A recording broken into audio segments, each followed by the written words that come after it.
Unstoppable kick-ass confidence. Are you ready? Welcome to the Raw and Unscripted show with Christopher Rausch, where we help you overcome your self-created crap without the self-help fluffy bullshit. Now please welcome our host, Christopher Rausch.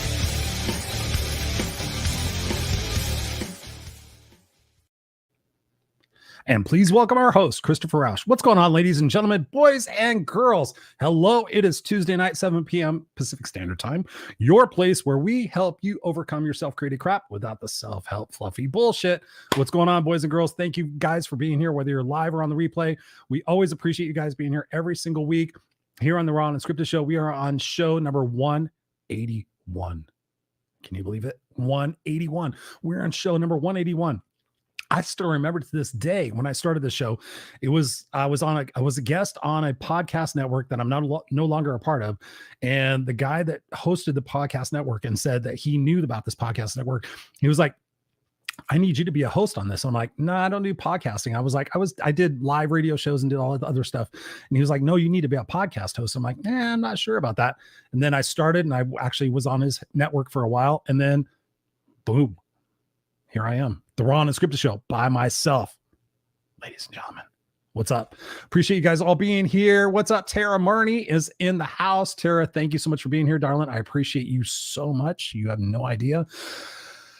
We're having a bit of a week, ladies and gentlemen. I'm a bit tired right now. Admittedly, I would be very, very honest with you. I have had shit for sleep in the last 8 days. I won't go into the reasons right now because it's been a time.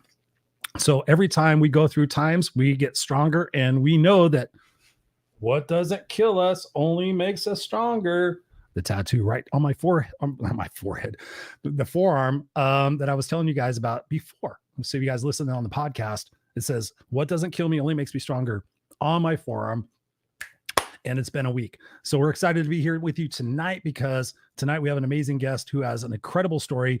And I want you guys to pay attention, take notes, and really think about your own perspective in this story, because we've all been on this hero's journey, right? If you think about this Joseph Campbell story, YouTube, go watch it. It's like an hour and 23 minutes. It's pretty incredible. The fact that we go through this hero's journey because we go through all these trials and tribulations. And then what's on the other side? We go back and tell everybody, hey, listen, I've been through this shit. I can help you go through this shit. That's who I am. That's what I'm about. I'm going through some stuff right now, and it's not entertaining. It's not fun. And I'll be disclosing that to you pretty soon because I don't want to take away from what we're going to be talking about our guest tonight. But Tara's in the house. What's up, Tara? My beautiful sister from another mister. She got to meet Walt McKinley. You guys know he's a fan of the show, and he's going to be on the show pretty soon here in, I think, a couple weeks. So thank you, Tara. Walt McKinley just got an opportunity to go up to Canada and New York and speak, and he was live on stage. So a bunch of my friends up there in Canada and New York got to go visit him and see him, and I'm jealous, but you guys are all rock stars, and we appreciate you guys. And the one thing I want to talk about right now is Help Heal Humanity.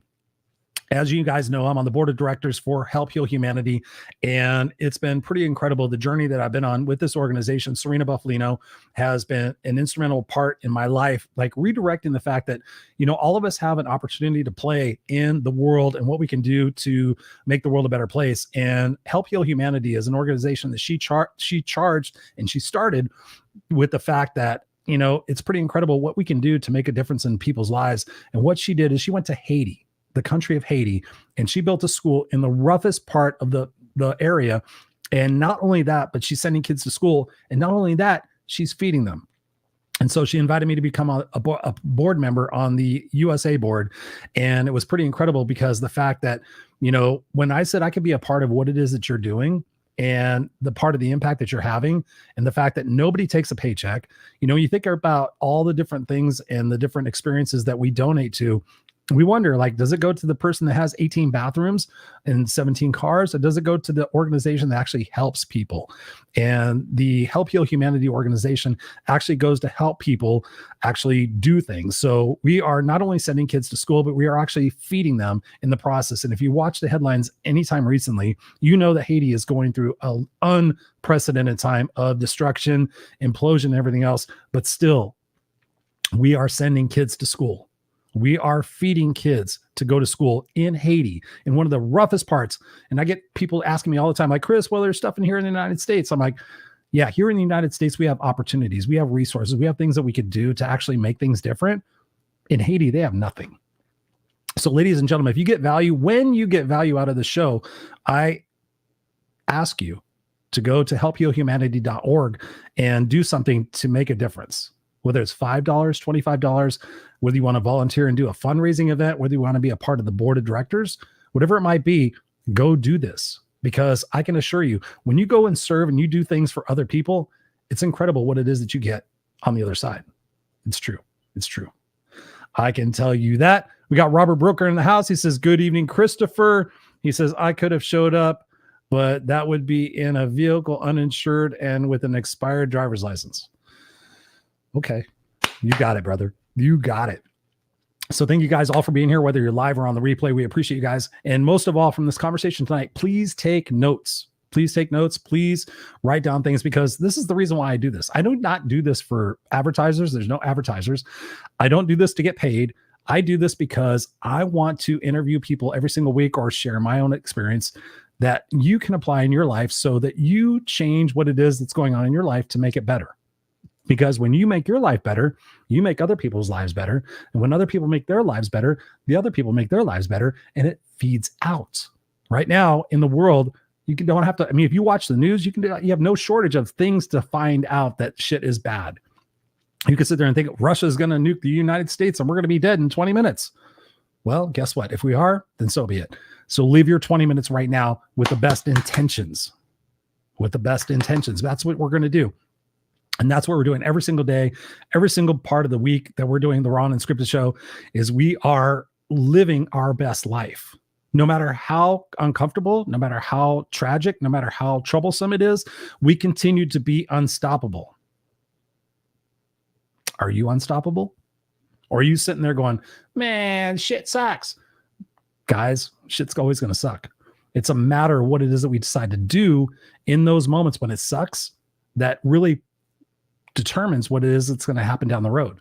Like right now, things could be bad, but as long as you have the mindset and you have the belief that you're actually going to move through this and you're going to get on the other side of that hero's journey, you're going to be like, man, dude, I don't want to go through that again, but I'm glad that I went through that because now I can be the person that I'm supposed to be. That's what life's about. That's what I'm about.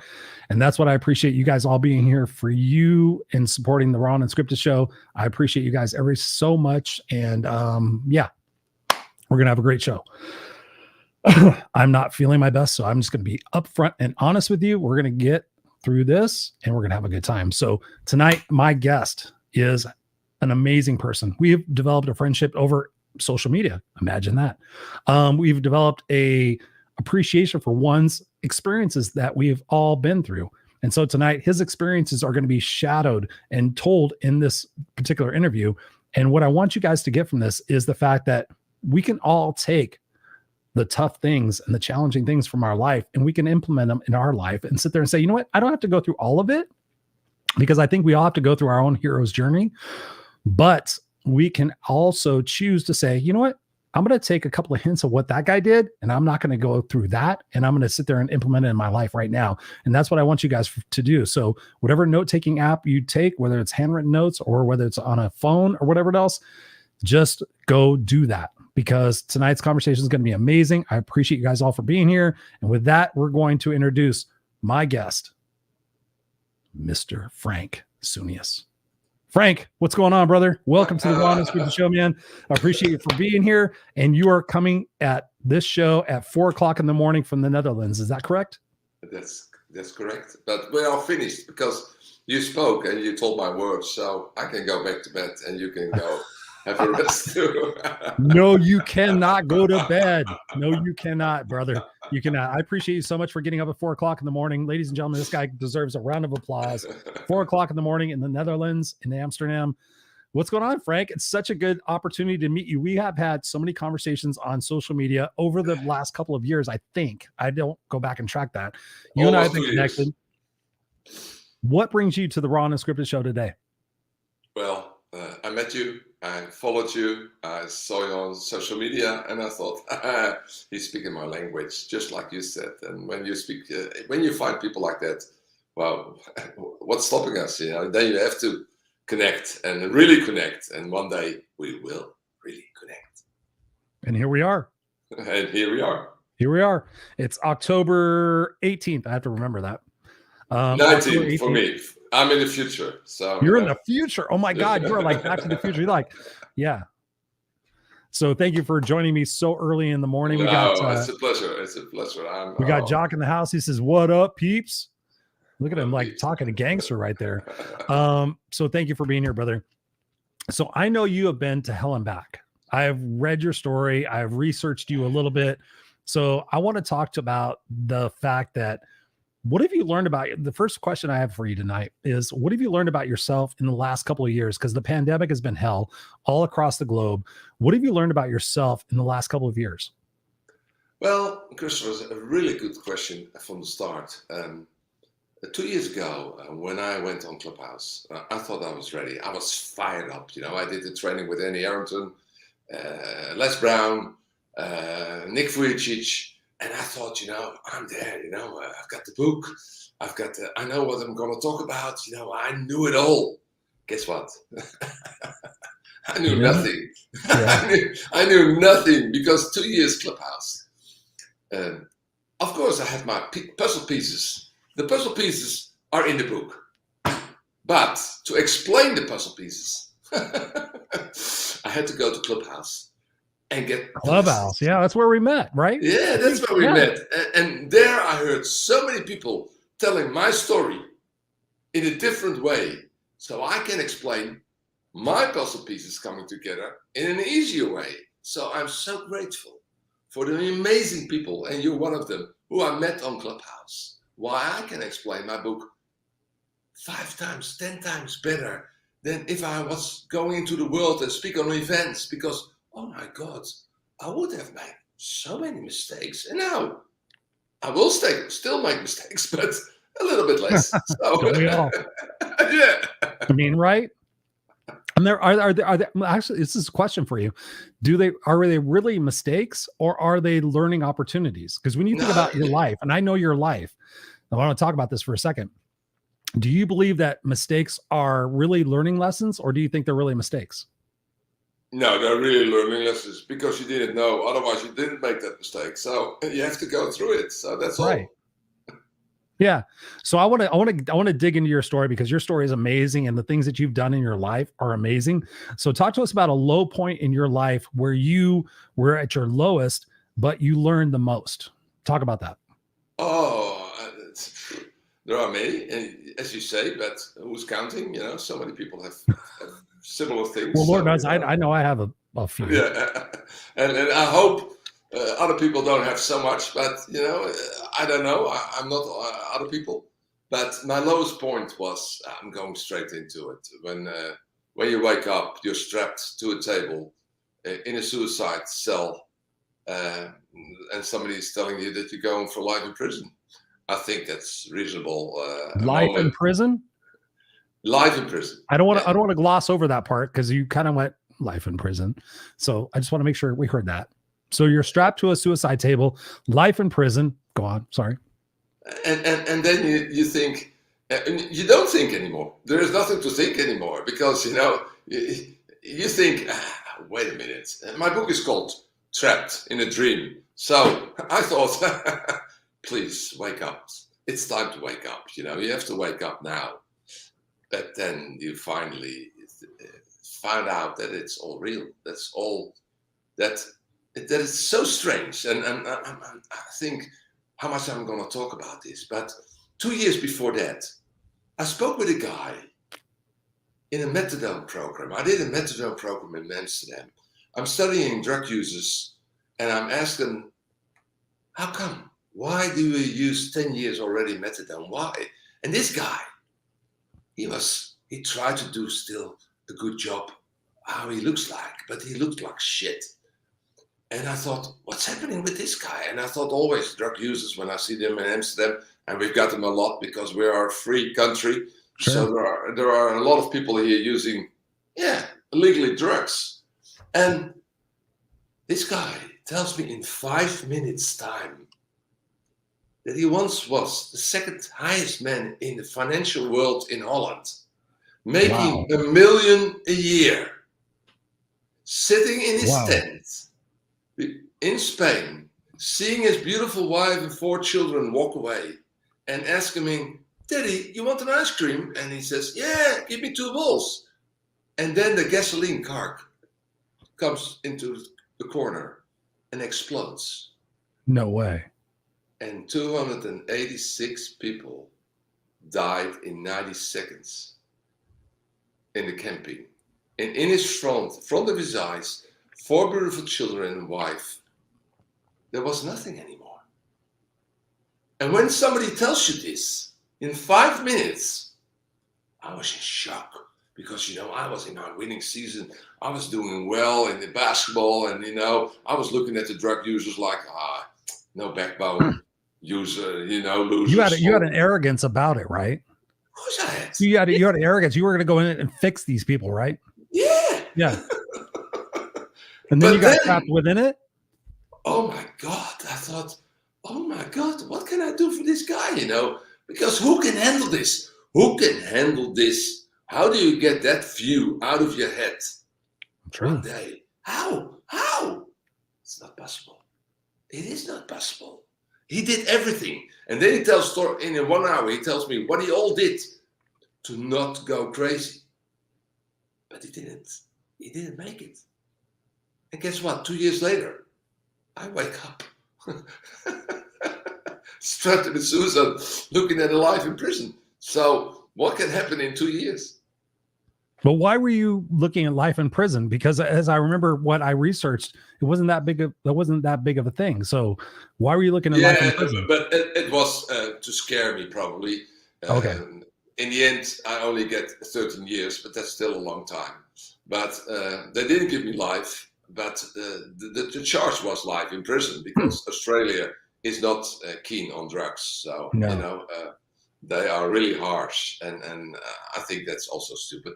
But, that's a different story, I think. Yeah. So what did you learn from that experience? I mean, you went through the lowest of lows. You're drugged, you're underneath these medications and everything else that's going on. What did you learn from that experience that helped you propel to be able to write this book now? Well, the biggest lesson I learned is be you. Yeah. And try to be you in any situation. And I always wanted to start my events with, I was put innocent in jail. Maybe I was, but I was not innocent. Right. I was guilty like hell. I was guilty of not taking charge of my own life. And then things like this can happen. Because if you don't take charge and you live with a mask, whoa, you make mistakes. You start making mistakes. And be you in every situation. I know we can't. Sometimes we have to hide because people cannot handle the truth. I always say people always want to know the truth. Well, a lot of people cannot. They say they want. It's like the old adage: you don't know the truth. You won't know the truth. You don't want that. You don't want the truth. Yeah. They can't handle. So I'm not always so honest as I'm here with you, because some people I will never tell because they cannot handle it and they will go berserk. So, leave them in their fantasy world and hope one day they want to come out. And when they want to come out, they need a coach like you or me. And, nice. And we show them the way. So let me just dovetail on that. Since this is Raw and Unscripted, what have you not shared ever in an interview about your journey? Because your journey is amazing. I mean, imagine being in a psychiatric hospital. You're strapped to a suicide table. You've been through all these different things. You went in with the naivete to say, listen, I can help these people on methadone. I can help these drug addicts. What for you was the biggest learning lesson? Oh, the biggest learning lesson is ask the people, how can I help you? Yeah. Don't force your help on them because they're not ready. They don't want to be changed because a drug user wants the next shot. He only wants to know the way to the next shot. And it's really strange when I say things like this. They have to go a little bit lower. They have to go a little bit lower, and then they will scream at the world, what's next? I want to get out of this. Right. And then they're ready. And then I ask the question, what can I do for you? And then they will listen, because they have to listen. And when you're a drug user and you're really on drugs, you don't listen. You want only one thing. How to come to the next day, how to survive the next day. It's true. I thought, why not listen to me? I want to help you now. I'll show you a better life. Come on, listen. Oh my God, I make myself fucked.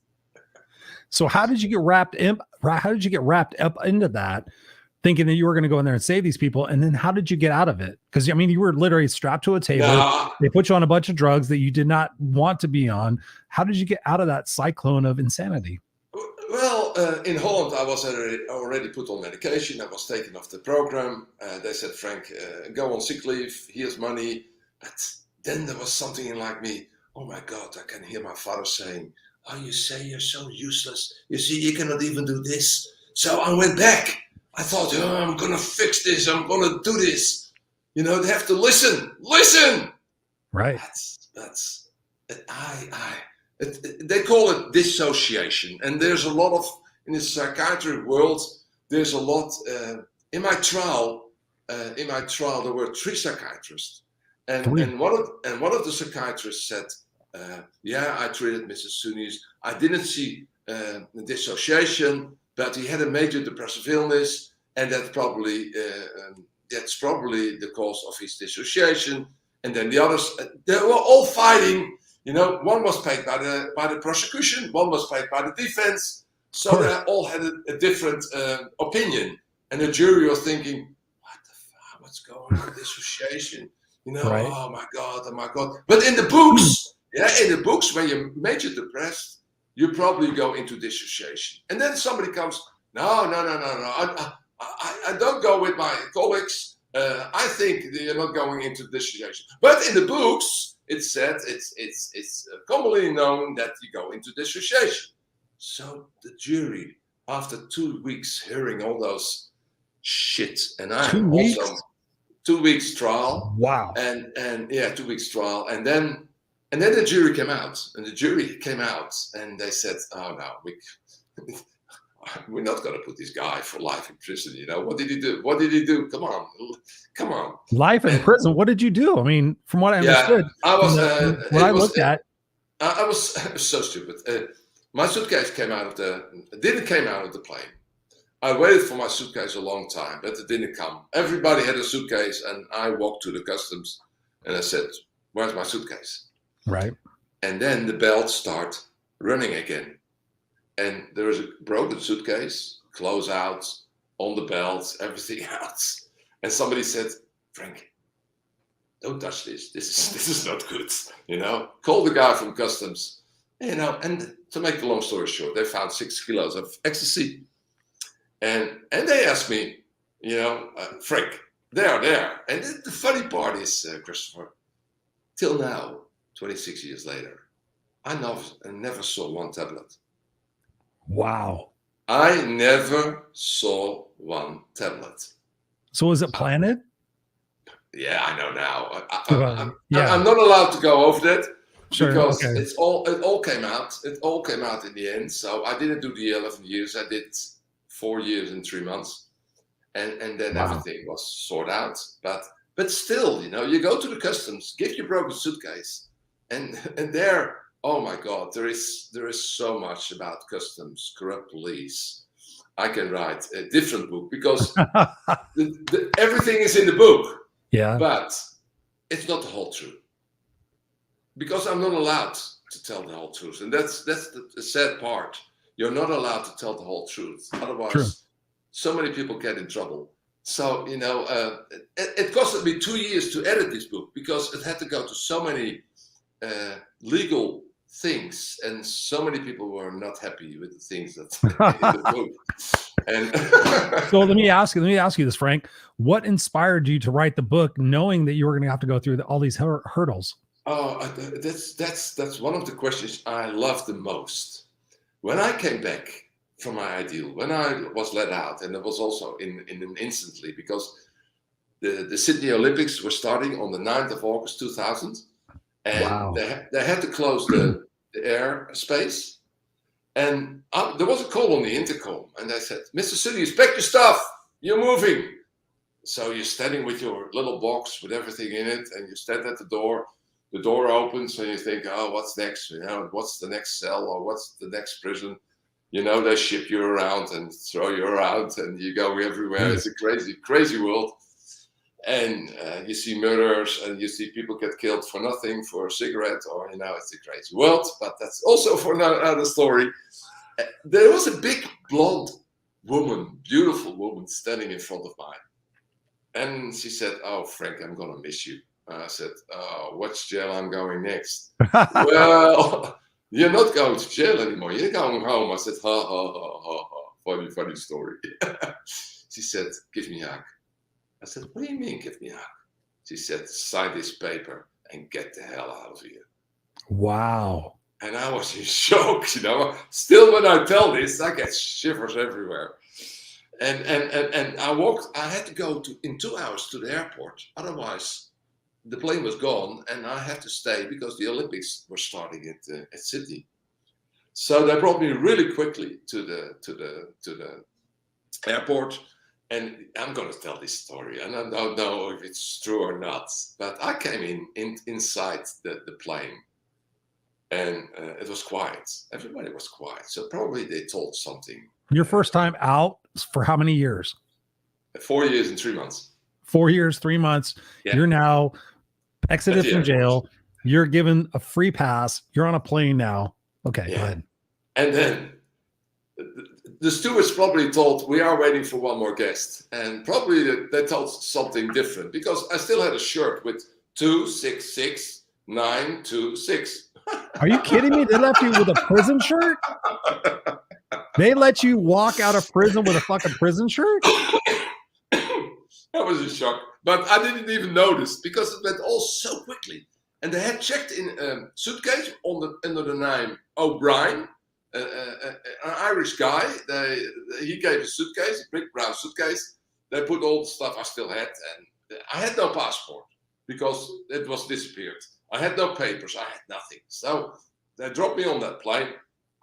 And the thing I still remember, and in my book I say it correctly, maybe I was dreaming already, but there was a steward who gave me a little bottle of Baileys. It's really sweet, it's really high alcohol.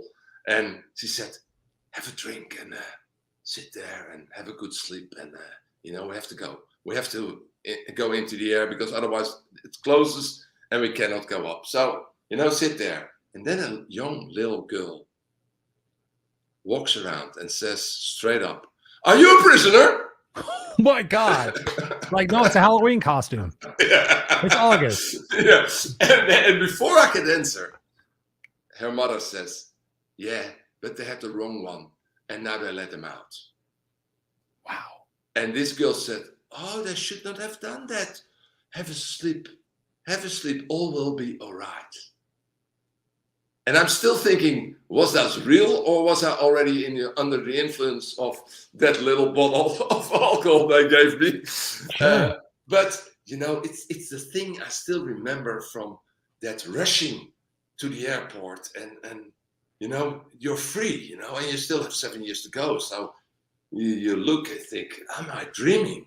And that's why Trapped in a Dream is so really for my book, Trapped in a Dream. What is a dream? What is a nightmare? If you don't live your dreams, we all know what's going to happen. It's true. You live your nightmares. Regrets. And I did. So what prompted you to decide to write your story for everybody else to yeah. That's so beautiful. Yeah. When I came out of prison, they give me sick leave. They give me money. They give me a lot of money because I was doing well before I left Australia. So I was entitled to 70% of my last paychecks. Wow. So yeah, that's really great. So the money was good. Yeah, the money was good because I earned between 10 and 15,000 a month. Guilders, so that's a lot of money. That's 20,000 a month in dollars. So don't worry about that. I was making good money. So then the doctor said, Frank, you're now 38. Now you're 38, I think. Yeah.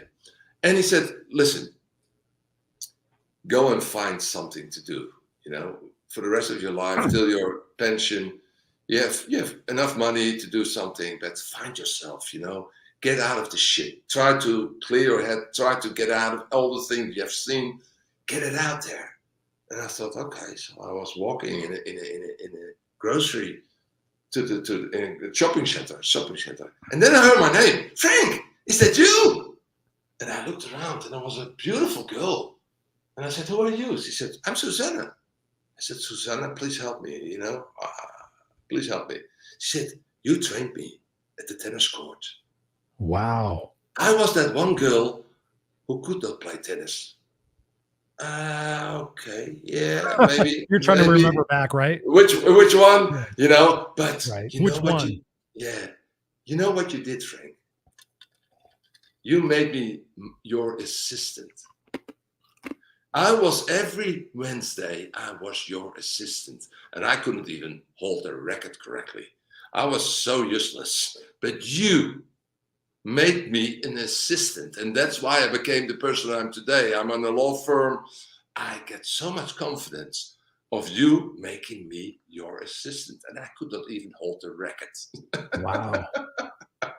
And then she said, listen. Let's tell everybody, before you were a tennis coach, before you went this route, right? Yeah, and I was also a research marketer to make it. I had not enough hours in the tennis world coaching, so I started to become a research marketer. So I did both. I was a research marketer, and I was a tennis coach and a basketball coach. I coached even the national level. I coached basketball because I love basketball. Basketball is my thing. So. But this girl, 6'3". Damn, you're taller than me. Yeah, but 6'3" in Holland is not that tall. Oh, really? Yeah, there are big guys here. I was not tall. They smoke, they grow? I think so. Let's see. That's what I think. I'm about not sure. Amsterdam. I didn't do that research. But it's a good one. Maybe it's connected. Yeah. But the connection I want to make today is the universe always puts you back where you belong. And this girl asked me to come to a new club in a new city, because Almere is a new city built in Holland. It's a land one back from the sea, and they started the whole new city there, and there's already 300,000 people living in that city, so it's a big city. Wow! And they told me, please, Frank, can you come to our new tennis club and be our trainer, because we're looking for a trainer. I said, no, leave me alone. I just come out of an ordeal. I 4 said, years and 3 months, no way. Yeah. No. But of course, what's going to happen? A week later, I was standing in front of 8 beautiful children with their new rackets, with their new shoes, and they saw me as their new Roger Federer. There he was. They were fired up and thought, he's going to make us the best tennis players ever. So, I was straight away back where I should. And what year was this, just for context? 2003. Okay. 2003. And then I started to work as a tennis school. I opened it. I had 12 children in the first week. I had 40 in a month later. And in the end, when I stopped, I had 144. And the club has grown to 500 members, and everybody was happy.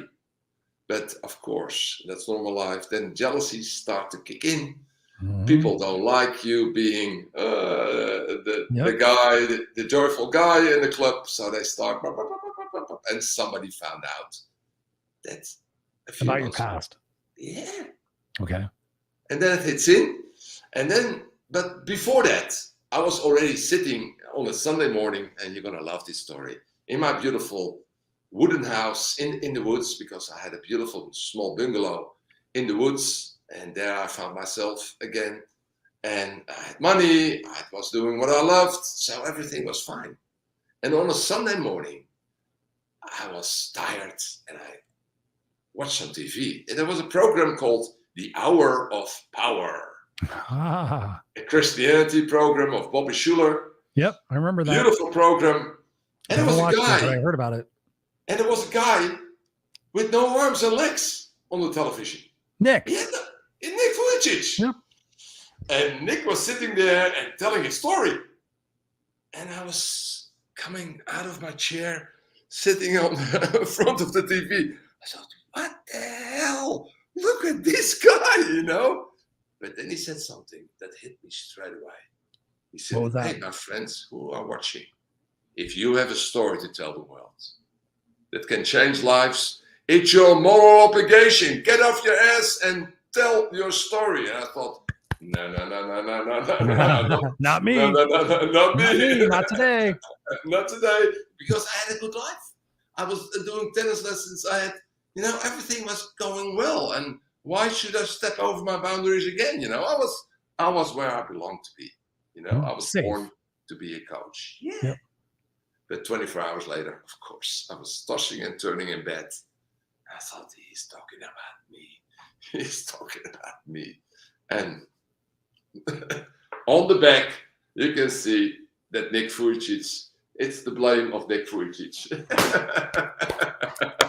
That's amazing, dude. Considering what your journey, what you've been on, and the fact that you went through all that hell and went there and went back, and then to have Nick Vujicic write that. That's pretty incredible, dude. I mean, seriously, you are gifted in such a way, but yet your gift has been your journey. And we talk about this here on the show, the hero's journey, right? The Joseph Campbell story. We're going to go through these trials and tribulations, these ups and these downs, and these things, these ins and these outs. But ultimately, it's going to create the person that we are today. You and I having this conversation right now, Los Angeles, California, Amsterdam. We're having this conversation right now to inspire people to think differently about their past, present, and their future. So my next question for you is, when we think about we're doing our best, so many people are sitting there saying today, I'm doing my best, Chris, I'm doing my best, I'm doing my best, Frank. What is our best? Because you've been to hell and back, I've been to hell and back. What is our best, and how do we get people to be inspired to think about doing something just above and beyond what they're doing right now to achieve that, to get out of the framework, get out of the ideology that they're in, to become a better person? Well, I always tell people, look at the Lion King. If you see the Lion King story, the Walt Disney Lion King story, Simba, sometimes we have to go to the deep waters to lose the enemies as doubt, fear, insecurity. I'm not good enough. We have to go to that. And God is saying that all the time, If I ask God, why did you let me go to that deep water? Why did I have to go to all this stuff? Well, to be you, to see who you really are. 100%. And when you find the strength, the courage, courage is not going with when you have the strength. No, courage is going on when you don't have strength anymore, when nothing is there anymore. True. When you don't have the strength anymore, but you're still going, You never know how strong you are. As being strong is the only thing that's left. When nothing is there anymore, I went on, and don't ask me, don't give me the flowers, because there were so many people in prison, in the psychiatric ward, who saw something in me I didn't see for a long time anymore. Tell that story, because I think that's important. In doing my research about you in the last couple of days, I normally don't do research about anybody. I just go raw and unscripted, but I did. Oh, it was that beautiful. Talk to us about that, how that shifted for you, because you would not be sitting here today had that person had not recognized. Oh yeah, that was an amazing story. The guard was watching me 24/7. Yeah. And three shifts. So every time there was a new shift, there was a glass room. They still think you're going to do something crazy. So 8 hours a day, somebody is watching you. You're laying naked on the ground on a heated floor, and that's it. You have no control anymore. You got your medication. You speak with nobody anymore. I didn't speak with psychiatrists. I didn't speak. But one day, this guy, I've got a paper here. One day, that guy couldn't stand it anymore. And he said, Frank, what's going on? I'm watching you. You don't sleep. You don't eat. You don't talk. What's going on in your head? And he put this little paper under the door. And he's not allowed to do that. With a small pencil. This is a big pencil, but with a really, really broken small piece of pencil. Sure. I said, please, can you write down? Where are you? What are you thinking right now? Please start writing. Well, a lot of things are in the book, because I wrote that day 30 pages. I didn't stop writing. This guy gave those pages to a psychiatrist. The psychiatrist started reading it and said to himself, oh my God, I'm on the wrong track. Mm-hmm. Take him off the medication, take him off this, this guy, and I'm not going to brag about that, but this guy is brilliant. This guy is amazing. He's only confused. On drugs. You're in a suicide chamber and you're on drugs and you're writing this to defend yourself, right? Yeah, not to defend myself, but to get some order in what's going on. And I'm saying to everybody, if you go through a rough time, start to write. Because who you are today, Christopher, is the guy who's sitting on the couch when nobody's watching and telling the story about himself. Yeah, that's who you are. It's true.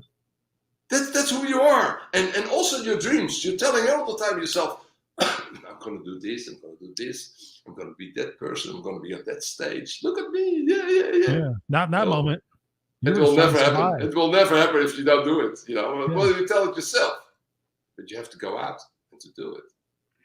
And so many people, almost 80% of the people, will say in the end of their life, I wish I had done what I told myself to do.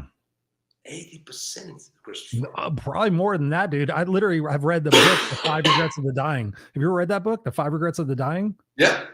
I mean, you know, and I couldn't even finish that book because at the end of the day, it was like the number one regret of the dying was the fact that we didn't live the life that we wanted to live. We lived the life that we thought we were supposed to live. Ladies and gentlemen, you guys have heard me quote that book so many times on the show.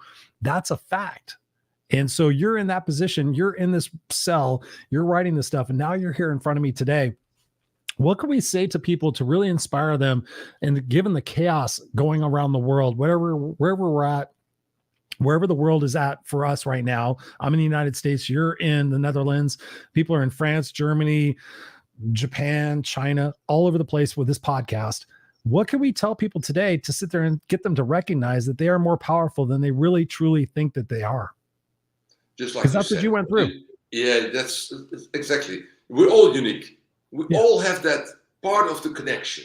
But if you're not doing what you love, you're holding somebody else back. You're holding somebody else back. You're not making yourself happy, but you're holding somebody else. You're doing yourself short and the rest of the world because you're not doing Lion King. Lion King is all about that. Simba is all about that. Lion King has to be the king. But if he's not going to become the king, then the rest will be disaster. True. So, the song is so beautiful, it's you have to find those friends. You have to find those mentors, those coaches who bring you really to being you. You need them, and I can speak with you what I want because I know you're going to help me. You're going to show me. You're going to give me that little piece I'm probably missing. True. And I try to tell you something what you probably never knew about yourself, and so it's all connected.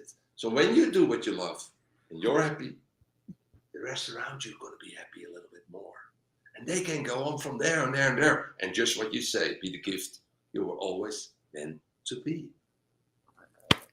Amen, brother.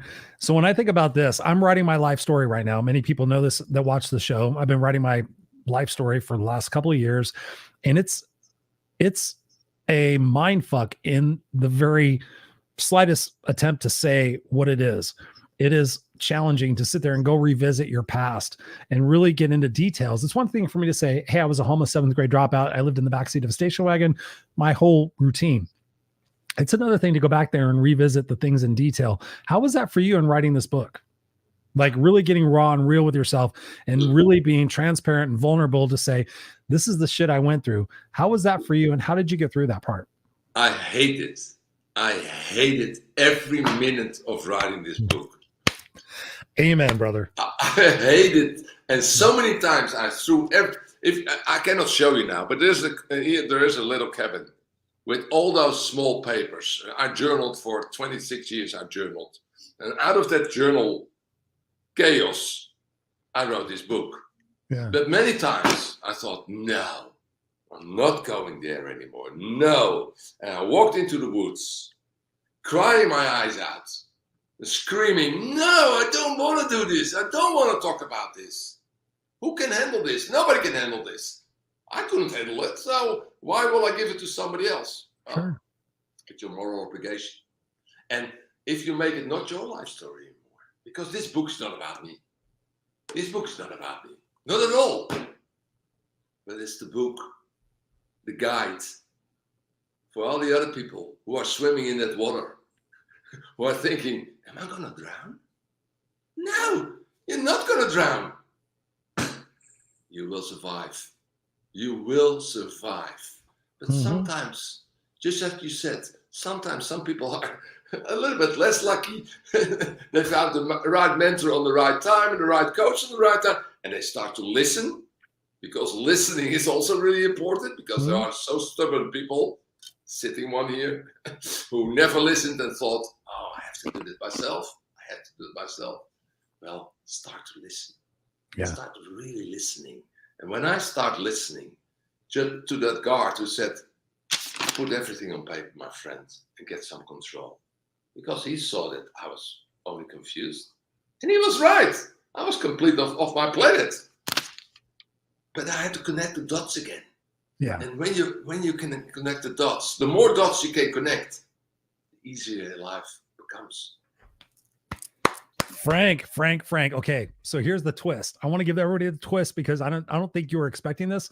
But when you were in incarceration, you had the opportunity to help a particular situation. Talk to us about that. Oh yeah, I made the post 2 days ago, Yeah. and I went to Bible study because you never get out of the prison, and when you see a way to get out, there was a sign, Bible study in the chapel, and and I signed up. Because of course I am Catholic, but I didn't do nothing with it.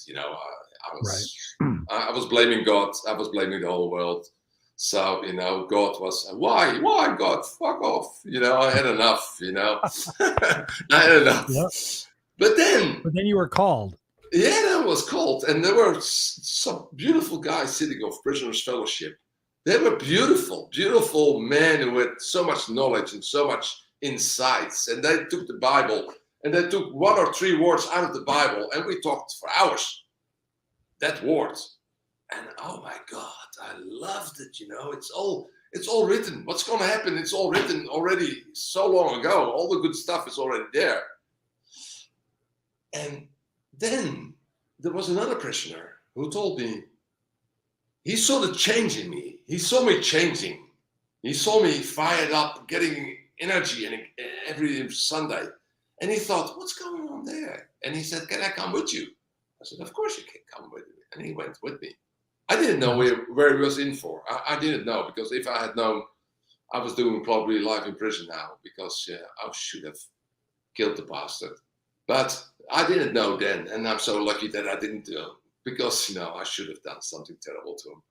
But then, after a while, there was something in Thessalonians, I not know the verse exactly, and that says, if you come clear with everything you've done in life, right, you're forgiven and you can start over again. And this guy was thinking about that. And he thought, absolution or whatever. Yeah.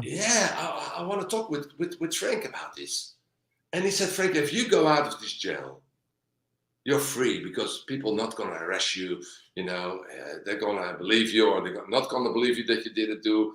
It doesn't matter.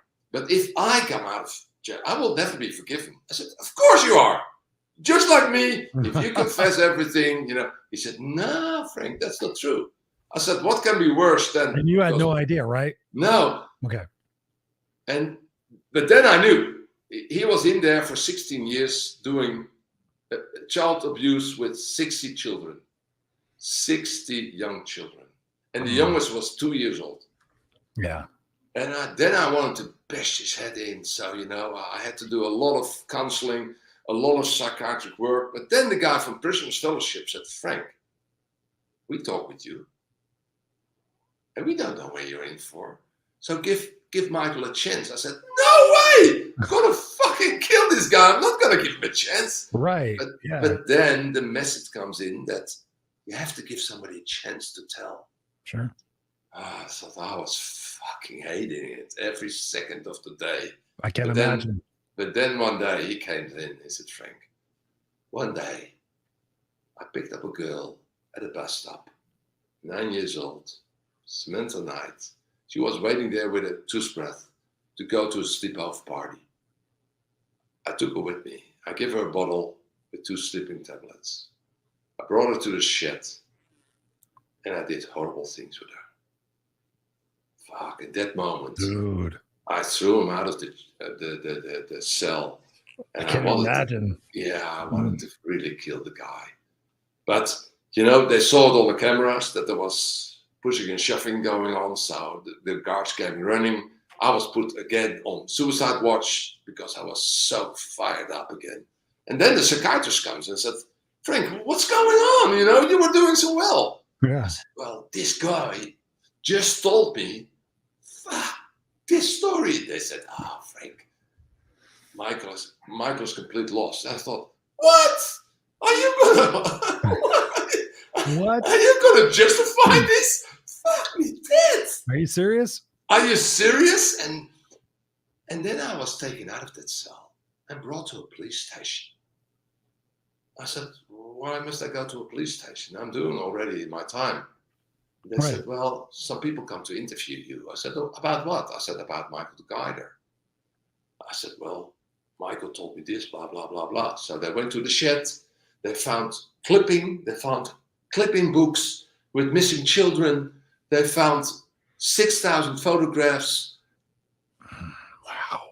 So me going to jail solved their biggest missing. That's what I'm looking for. Right there. I didn't even know that I was doing that. That's because the whole I didn't reason know you this. went. That's I give that now the reason Yeah. I had to go to jail. Also to make me feel good. So, you know. Well, yeah, you thought you had. I mean, let's recap here for a second. You literally had the ego and the arrogance, like I got it all figured out. I'm going to go out there and help these people. I'm going to help these methadone guys, and then all of a sudden you had to go through this whole hero's journey yourself to go through that experience. But not only that, to be strapped down on a suicide table, for the guy to have a belief in you to say, hey, listen, I think there's something else to this guy, and to be able to have that conversation. But then again, to have the conversation with the Michael Guider, to be able to sit there and say, wow, this guy just admitted on record what he did, and then was able to be, you know, incarcerated even further for his crimes. And now here you are writing this book and living your life right now, man. I have so much respect and applause for you. I'm so grateful that we get this chance to talk, and I'm looking forward to more chances to talk. We've already been talking for 52 minutes. So, man, literally, I'm going to have you back on either this show or the Unfiltered Experience, because there's so many other questions I want to ask you. But where can people get a hold of you? Where can people read the book, and what's going on with you, man? Because I just want to highlight that before we end this conversation out tonight. Well, I'm everywhere. You know, I had to learn to beautiful Instagram, everything, because you know, when you're a tennis coach and you do your job properly, the people come to your tennis classes, so you don't have to do anything because it's your work who's bringing you the clients. So, you know, I was always fully booked. But now, nobody knows that there's a great book. Nobody knows that who you are. Nobody knows, you know, I want to go into the world because, you know, I don't want the flowers, because that's really strange, I'm going to tell you, Christopher. Right. I don't like people saying that you're good. I never liked that. I was the top scorer for so many times. I was always the guy who was winning the games. And because I loved playing basketball. And I was good in it. But what I didn't like is people touching you and saying how good you are. Because I know, I'm high sensitive. I know when I'm not winning the games anymore, they let you drop like you never exist. So I always, after the game, I wanted to go home. I don't want to take all the people who say how good you are, because one day those same people will let you drop on the floor and walk on. True. Because when you're writing your book now, I hear you writing your book, Christopher. I'm going to say this: the book if you make the book for somebody else now, it's so difficult to write because it's so easy to tell about yourself. But Christopher, nobody gives a shit. It's true. Nobody gives a shit. They say, oh, but it was so bad. What happened to you, Frank? Let's stay in contact. Well, guess what? All those people who said, oh, let's stay in contact, I never heard anything of them anymore. It's true. So true. But if they see something in the book that resonates with them and can help them to the next level, oh, you're great again. You're a great guy again. Well, that's life. I have to go with that. You know, when you're in an event, when you speak, there will be so many people saying, oh, look here to this guy. Oh, he all figured it out. Blah, blah, blah, blah, blah. They're always the haters and the lovers. And, you know, it's all good. It's all good. I don't care. I'm not going to be different anymore. This is me. This is what you get. If you like it, you like it. And otherwise, life goes on without you. I'm not waiting for you. I'm not waiting for anybody anymore. And that's why we're having this conversation tonight, man. That's why your morning, my night. Thank you, brother, for being here. Frank, Soonius, thank you so much for being here. Go check out his book. Thank you, because, you know, check it out. It's we right follow there. each other. And trappedinadream.com for you guys on podcast listening to this. Right now we're on videocast, but trappedinadream.com, go check it out. It's an amazing book. Frank has been an amazing person. We've had various conversations on Clubhouse. We've had this conversation right now. We're going to have more conversations in the future. Man, I just so respect you and so appreciate you. Your vulnerability, your transparency, and your authenticity in this interview right now has been amazing, because so many people right now are pretending to be something that they're not. They're trying to put on airs of all these things and how big and bad they are. But you just shared in this last hour how vulnerable and how different your life has been through that hero's journey that we've talked about, to be the person that you are today, to be the author that you are today, to be the coach you are today, to be the man that you are today. And I so appreciate you, man. There's no joke about that. Appreciate you. I'm going to set you backstage for a second. Don't go anywhere, because we're going to still finish out the conversation. I'm going to end out the show, and just appreciate any final words for the viewers tonight. Anything you want to send them off with? Yeah. You know, Chris, I know you, and straight away, the first moment when you're high sensitive, you feel the person you want in your life. And I want to say to everybody, find those people. Find those 4 or 5 people in your life. And then you can be you. In any situation, you don't have to put a mask on. I cannot put a mask on with you, because you're going to say straight away, hey, come on, Frank, don't give me the bullshit. Give me the real thing. And that's who you are, because you are no nonsense coach. That's it, you know, no bullshit. And if you find those people who tell you the truth, and you're allowed to tell them the truth, that's it. Then you're fine. You can go into the world being you. You know, don't wait for a miracle. Hey, become a miracle. You are the miracle. Thank you. You are the miracle. All right, brother, I'm going to place you backstage. Don't go anywhere. Don't go anywhere. There you have it, ladies and gentlemen, boys and girls. 58 minutes and 10 seconds. I just appreciate you guys all for being here tonight. John says here, he says, great show. Well done, both of you. Thank you. Thank you. Sandy says here, thank you. Appreciate you guys. But here's the story. You guys are writing your story right now. We are all writing our story every second of every minute of every day. And they may not be easy. They may not be the most desirable moments of your life, but as you choose to focus on what it is that you're going through and what you're growing through, and to see the other side of it, and know that what you're going through right now is going to lead to something different. Is it not all worth it? 100%. It's 100% worth it. I can sit there and look at you guys today as a former 7th grade homeless dropout who lived in the backseat of a station wagon with 18 cats and 4 fucking dogs. 1969 Country Squire station wagon, a 7th grade homeless dropout, the guy that was like stupid and was told to shut up and not be seen, and was bullied by his parents, I never knew my biological father, was bullied by my mom, was bullied by kids on the street, was bullied by kids at school, was told I was stupid. To sit in front of you today at 53 years old with a beautiful son and a beautiful family outside these doors, to be able to talk to you in this podcast, to be able to talk to you in this video cast, you decide your story. You decide your story. End of conversation. You decide your story. So whatever you're at in your point of journey, if you're in a low point, or you're in a high point, enjoy that. because everything is happening for your greater good. Everything is happening for you to become the person that you're supposed to be. You're not supposed to be the person you are right now. You're becoming someone else. And so when you have the perspective and you shift that shit to go, hey, who am I becoming right now? Not like, oh, why does this keep happening to me? Why does this keep happening? No, who am I becoming? Why are these events showing up in my life right now? They're showing up in your life right now for you to become the person you're supposed to be. When you think back on your life, when have you grown and become the most? When things were easy or when things were hard? Let me think about that. Yeah, Chris, when things were hard. So when things were hard, did you learn lessons from those things? Yes or no? Yes. Okay. So why not have the perspective when things are challenging? This is something that I get to learn and grow from. I get to learn and grow from this. I'm going through shit right now. God's honest truth right here on camera. I am tired. I am exhausted. I have been going through stuff, but I show up because I know all of this is happening for my greater good. Every single thing, every single challenge, every single uncomfortable moment is happening for my greater good.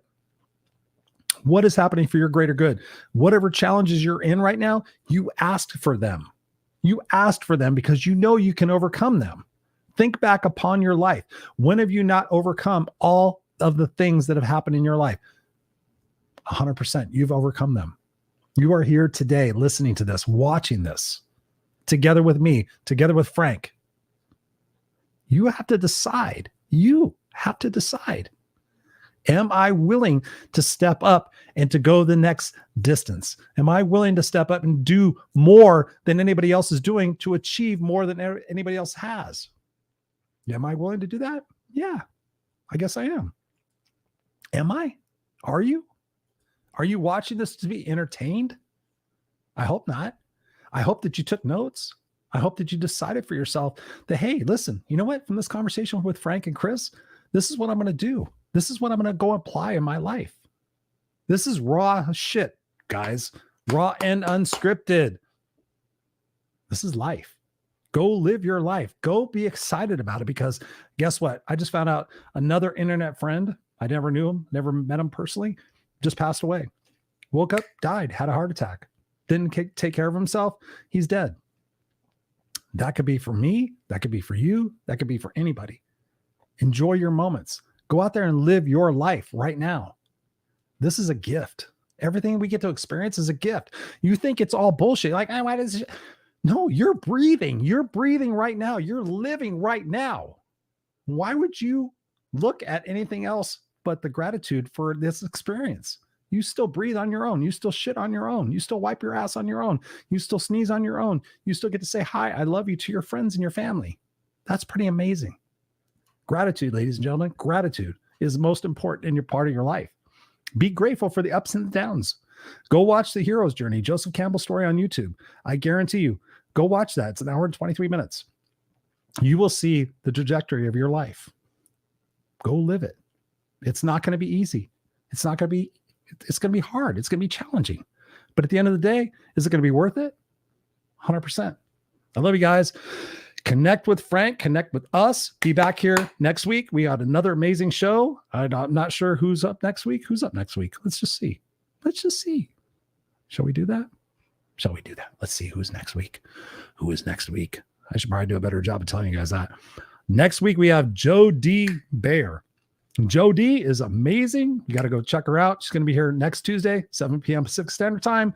We love you guys. Go out there, be brilliant. Let me know what I can do to support you guys. And go out there, be Raw and Unscripted. Check us out on podcast. We love and appreciate you. Go out there, be brilliant. Enjoy this.